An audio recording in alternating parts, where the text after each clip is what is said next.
ആഭ്യന്തരമന്ത്രി രമേശ് ചെന്നിത്തല കൊണ്ടുവന്ന് സക്സസ് ആയി പോയിക്കൊണ്ടിരിക്കുന്ന ഒന്നാണ് ഓപ്പറേഷൻ തൂഫാൻ. 40 ദിവസത്തിനുള്ളിൽ 70 കോടി രൂപയാണ് 70 കോടി രൂപയുടെ മയക്കുമരുന്നാണ് ഇപ്പോൾ പിടിച്ചെടുത്തിരിക്കുന്നതാണെന്നാണ് രമേശ് ചെന്നിത്തല പറഞ്ഞിരിക്കുന്നത്. ശരിക്കും കേരളം ഒരു മയക്കുമരുന്നിന്റെ അടിമയായി തന്നെ ആയി മാറിയിരുന്നില്ലേ? അതിലെന്താ എത്ര സംശയം? ഇപ്പോ കേരളം ഒരു വലിയൊരു ലഹരി റാക്കറ്റിന്റെ പിടിയിലായിരുന്നു. കേരളത്തിലേക്ക് ഏതൊക്കെ വഴിയിലാണ് ഈ ഒരു ലഹരി ഒഴുകി എത്തുന്നതെന്നൊന്നും കണ്ടെത്താൻ ആർക്കും കഴിഞ്ഞിരുന്നില്ല. ഇപ്പോൾ അതിൻ്റെ ഒരു നൂല് പിടിച്ച് അല്ലെങ്കിൽ അതിൻ്റെ ആ ഒരു അറ്റം അന്വേഷിച്ച് പോകുന്ന ഒരു പ്രയാണമാണ് അല്ലെങ്കിൽ ഒരു ദൗത്യമാണ് ഇപ്പോൾ ഓപ്പറേഷൻ തൂഫാൻ എന്ന ആ ഒരു ദൗത്യത്തിലൂടെ നമ്മൾ ഈ ഒരു ആഭ്യന്തരമന്ത്രി രമേശ് ചെന്നിത്തല ശ്രമിച്ചുകൊണ്ടിരിക്കുന്നത്. കാരണം ഈ ഒരു ശ്രമത്തിനെങ്കിലും അല്ലെങ്കിൽ ഈ ശ്രമങ്ങൾക്കൊന്ന് കയ്യടി കൊടുക്കണമെന്നാണ് എൻ്റെ അഭിപ്രായം. കാരണം ഓരോ വീട്ടമ്മമാരും ഇതിനെ ഒരുപാട് ഏറ്റെടുത്തു എന്നതിൻ്റെ ഒരു തെളിവാണ് ദിവസം തോറും വരുന്ന ഈ കണക്കുകൾ. ഇപ്പോൾ 70 കോടി രൂപയുടെ ലഹരി വസ്തുക്കൾ പിടികൂടി.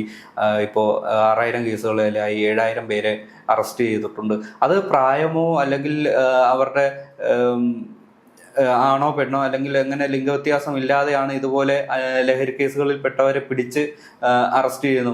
അറസ്റ്റ് ചെയ്യുന്നവരെ അതേപടി ഇവരെ ഉപേക്ഷിക്കുകയല്ല, ആ ഉപേക്ഷിക്കുന്ന അല്ലെങ്കിൽ ഈ ലഹരിക്ക് അടിമയായ അല്ലെങ്കിൽ ഈ ഒരു ലഹരി കാർന്നു നിന്ന അല്ലെങ്കിൽ ഈ യുവത്തെ തിരിച്ചു പിടിക്കാനുള്ള ഒരു ശ്രമം കൂടിയാണ് ഈ തൂഫാൻ എന്ന പ്രോജക്റ്റിലൂടെ ചെയ്തുകൊണ്ടുവരുന്നത്. ഇപ്പൊ അതിനു വേണ്ടിയല്ല എല്ലാ തുറകളിൽ നിന്നുള്ള വ്യക്തികളിൽ നിന്നും അല്ലെങ്കിൽ സംഘടനകളിൽ നിന്നും ഈ എല്ലാവിധ സഹായവും ഈ ഓപ്പറേഷൻ തൂഫാൻ ലഭിക്കുന്നുണ്ട്.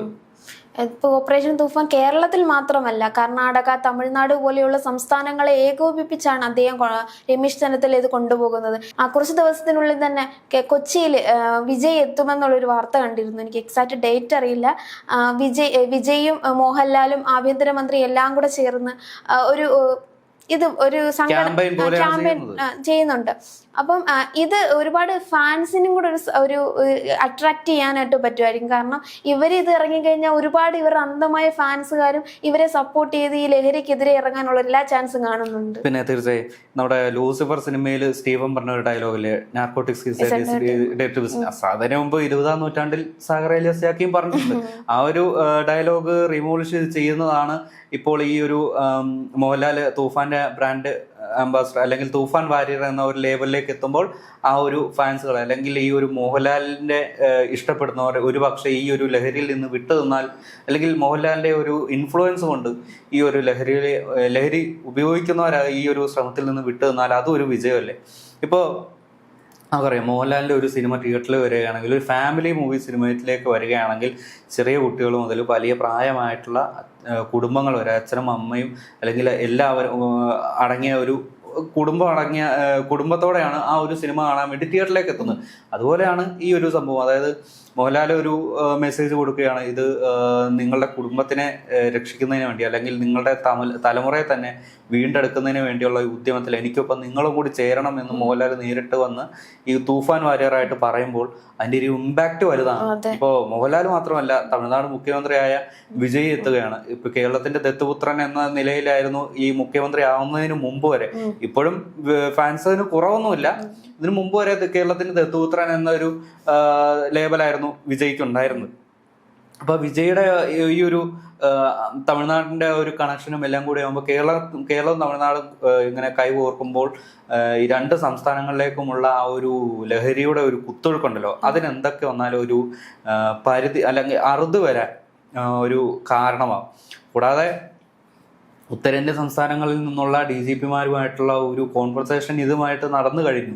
അതായത് ഇതുപോലുള്ള ഓരോ നോർത്ത് ഈസ്റ്റ് പോലുള്ള സംസ്ഥാനങ്ങളിൽ നിന്നാണ് ഇതുപോലെ ലഹരികളെല്ലാം ഈ ട്രെയിൻ മാർഗവും അല്ലെങ്കിൽ കണ്ടെയ്നർ അല്ലെങ്കിൽ ബൈ റോഡ് ഇതുപോലെ എല്ലാം വരുന്നത്. ഇപ്പോൾ നമ്മൾ പല വാർത്തകളിലും കണ്ടിട്ടില്ലേ, ട്രെയിനിൽ ഇതുപോലെ ഒരു ലഗേജിൽ നിറച്ച ലഹരി കുറെ ഡ്രഗ്സ് കണ്ടെത്തി. അല്ലെങ്കിൽ ബാംഗ്ലൂർ പോലെ അല്ലെങ്കിൽ ഹൈദരാബാദ് പോലെ വരുന്ന നഗരങ്ങളിൽ വരുന്ന ആ ഒരു ലക്ഷറി ബസ്സുകളിൽ പാസഞ്ചറായിട്ട് ആ പാസഞ്ചർ ഈ ഒരു ഡ്രഗ്സിന്റെ കാരിയർ ആവുന്നുണ്ട്. ഇതുപോലെയെല്ലാം ലഹരി തടയാനും അല്ലെങ്കിൽ ആ ഒരു കാരിയറുകളെ പിടിച്ചടക്കാനും ഈ തൂഫാന്റെ സംഘത്തിന് കഴിഞ്ഞിട്ടുണ്ട് എന്നുള്ളത് ഈ ഒരു മിഷന്റെ ഏറ്റവും വലിയൊരു സക്സസ് ആണ്. ഏറ്റവും കൂടുതൽ പിടിക്കപ്പെട്ടത് പെരുമ്പാവൂരാണ്. നമുക്ക് ഓരോ റീൽസ് കാണുമ്പോഴും കാണാം എത്ര എടുത്തോന്നാണ്. ഇന്നത് പരസ്യമായിട്ടാണ് ഉപയോഗിച്ചിരുന്നത്. അത്രയ്ക്ക് ധൈര്യം നമുക്ക് ഇവിടെ കേരളത്തിൽ നിന്ന് എവിടെ നിന്ന് ഉപയോഗിക്കാം എന്നുള്ള ധൈര്യം അവർക്കുണ്ടായിരുന്നു. അതിൽ നിന്നൊരു മാറ്റം ഇപ്പൊ ഒരു പെരുമ്പാവൂർ തന്നെ ഒന്ന് ക്ലീൻ ആയെന്ന് തോന്നി ഇതിലൂടെ.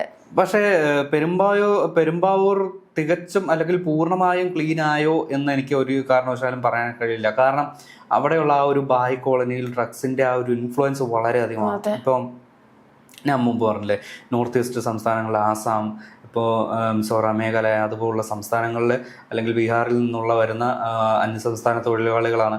ഇവരെല്ലാം നാട്ടിലേക്ക് പോയിട്ട് തിരിച്ചു വരുമ്പോൾ ഏതെങ്കിലും വിധേന ഇതുപോലെ ഒരു ചെറിയ ഒരു ബോട്ടിൽ വയലിൽ ഡ്രഗ്സ്, ഹെറോയിൻ ആയാലും അല്ലെങ്കിൽ നിരോധിത പുകയില ഉൽപ്പന്നങ്ങളായാലും കൊണ്ടുവരുന്നുണ്ട്. ആ ഒരു ഒഴുക്കിനെ തടയാനായിട്ട് ഇവരുടെ ശരിക്കുള്ള കാർട്ടലിനെ പിടിച്ച് അവിടെ പൂട്ടണം. ആ ഒരു പൂട്ട് അവിടെ പൂട്ടിയാൽ കേരളത്തിലേക്ക് ഈ പെരുമ്പാവൂരിൽ നിന്നുള്ള ആ ഒരു വിതരണം ഏറെക്കുറെ അല്ലെങ്കിൽ ഒരു 60% നമുക്കത് ലോക്ക് ചെയ്യാൻ കഴിയും. കാരണം ഈ പെരുമ്പാവൂർ ബേസ് ചെയ്തിട്ടാണ് നമ്മുടെ കേരളത്തിന്റെ പല ഭാഗങ്ങളിലേക്കും ഈ പല രീതിയിലുള്ള ഡ്രഗ്സ് പോയിക്കൊണ്ടിരുന്നത്. മുമ്പ് ഈ നിരോധിത പുകയില ഉൽപ്പന്നങ്ങളായിരുന്നെങ്കിൽ അതിൻ്റെ ഡോസ് ഇപ്പോൾ കൂടിയിട്ടുണ്ട്.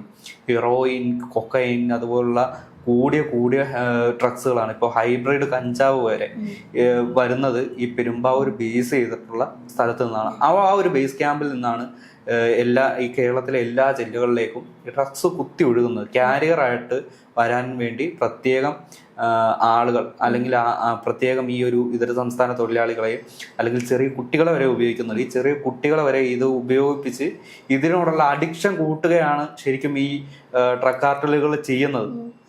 അപ്പോൾ ഈ ചെറിയ കുട്ടികളുണ്ട്, അതായത് പ്രായപൂർത്തിയാകാത്ത ചെറിയ കുട്ടികൾക്ക് ഇങ്ങനെ നൽകി അവരുടെ ഒരു വലിയൊരു കൂടുതൽ പ്രായം ഈ കൂടുതലൊരു കാലം ഈ ഡ്രഗ്സിലേക്ക് ഇൻവോൾവ് ചെയ്യിക്കുകയാണ്. അവരെ ഈ ഒരു ഡ്രഗ്സിൽ നിന്ന് പിൻവലിക്കാൻ എത്ര നോക്കിയാലും നടക്കില്ല. എത്ര മരുന്ന് കൊടുത്താലും അല്ലെങ്കിൽ എത്ര ഇഞ്ചക്ഷൻ കൊടുത്താലും അല്ലെങ്കിൽ അവരെ എത്ര കാലം ജയിലിൽ അല്ലെങ്കിൽ സെല്ലിൽ ഇട്ടെന്ന് പറഞ്ഞാലും അവരെ ആ ഒരു വിഡ്രോവൽ പെട്ടെന്ന് നടക്കില്ല. അതിനുവേണ്ടി ബോധവൽക്കരണം അല്ലെങ്കിൽ അതുപോലുള്ള മെഡിറ്റേഷൻ പോലുള്ള കാര്യങ്ങളെല്ലാം ചെയ്യണം. ഈ ഒരു ഉദ്യമം വരെ ഓപ്പറേഷൻ തൂഫാനിൽ കോംബോ ആയിട്ട് ഉൾപ്പെടുത്തിയിട്ടുള്ളതാണ് മറ്റൊരു സത്യം. ഇപ്പം നമ്മൾ മുമ്പ് ഒരു കണക്ക് പറഞ്ഞിരുന്നു. കാരണം 40 ദിവസത്തിനുള്ളിൽ 70 കോടിയിലധികം രൂപ നേരത്തെ മുൻ വർഷങ്ങൾ കാണാത്ത വിധമാണ് ഓരോ ദിവസവും നമ്മൾ ഡ്രഗ് കേസുകൾ പിടിക്കപ്പെടുന്നത്. അപ്പോൾ മുൻ സർക്കാരിന് ഈ ഡ്രഗ് ഇത്ര ഒഴുകുന്നതിൽ ഒരു ചെറിയ പങ്കില്ല. കാരണം അവരൊന്ന് തടയിടാൻ ശ്രമിക്കാത്തത് കൊണ്ടല്ലേ ഇത്രയും വലിയ ഒഴുക്ക് ഇവിടെ നടന്നത്. അവർക്ക് ഇതിനെ തടയിടാൻ അതല്ലെങ്കിൽ അവർക്ക് ഈ ഒരു ഡ്രഗ്സ് ഒഴുകുന്നതിൽ തടസ്സം നിന്നില്ല എന്നുള്ളതാണ് അല്ലെങ്കിൽ അവരുടെ ഏറ്റവും വലിയ ഡ്രോബാക്ക് വരുന്നത്. വ്യക്തമായിട്ടുള്ള രീതിയിൽ ഒരു ട്രീറ്റ്മെന്റ് നടത്തിയിരുന്നെങ്കിൽ നാടിനെ വിഴുങ്ങുന്ന ഈ ഒരു ക്യാൻസറിനെ അത്യാവശ്യം വേരോടെ പിഴുതുമാറ്റാൻ കഴിയുമായിരുന്നു. 10 വർഷം എന്നുള്ളത് വലിയൊരു ഗ്യാപ്പാണ്, വലിയൊരു കാലയളവാണ്. ആ കാലയളവിൽ ഈ വ്യക്തമായ പ്ലാനോടെ ലഹരിക്കെതിരെ ഒരു വിവിധ പ്രോജക്റ്റുകളോ അല്ലെങ്കിൽ മിഷനോ അല്ലെങ്കിൽ ഓപ്പറേഷൻസോ നടത്തിയിരുന്നെങ്കിൽ ഇത്രയേറെ കാഷ്വാലിറ്റീസോ അല്ലെങ്കിൽ ഇപ്പോൾ നമ്മൾ പറഞ്ഞ കണക്കുകളോ ഈ ഒരു കാലഘട്ടത്തിൽ 2026 വരുമായിരുന്നില്ല.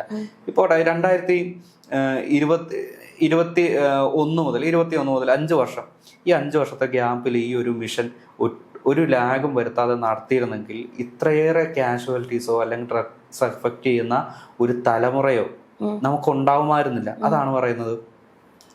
കതിരിൽ കൊണ്ടുപോയി വളം വെക്കുന്നത് പോലെയാണ് ഇതുപോലെ ഡ്രഗ്സ് കൊണ്ടുപോയി ചെറിയ കുട്ടികൾക്ക് അടക്കം കൊടുക്കുന്നത്. ഇതുപോലുള്ള മാഫിയ തളയ്ക്കാനായിട്ട് സർക്കാർ രാഷ്ട്രീയം നോക്കാതെ അല്ലെങ്കിൽ ഭരണകൂടങ്ങൾ രാഷ്ട്രീയം നോക്കാതെ അല്ലെങ്കിൽ അവരുടെ വർഗങ്ങളൊന്നും നോക്കാതെ ജാതി വേർതിരിവ് ഒന്നും നോക്കാതെ എല്ലാത്തിനും ഒരുമിച്ച് നിന്നാൽ മാത്രമേ ഇതുപോലുള്ളൊരു ക്യാൻസറിനെ നമ്മുടെ സമൂഹത്തിൽ നിന്ന് തുടച്ചു നിൽക്കാൻ കഴിയൂ.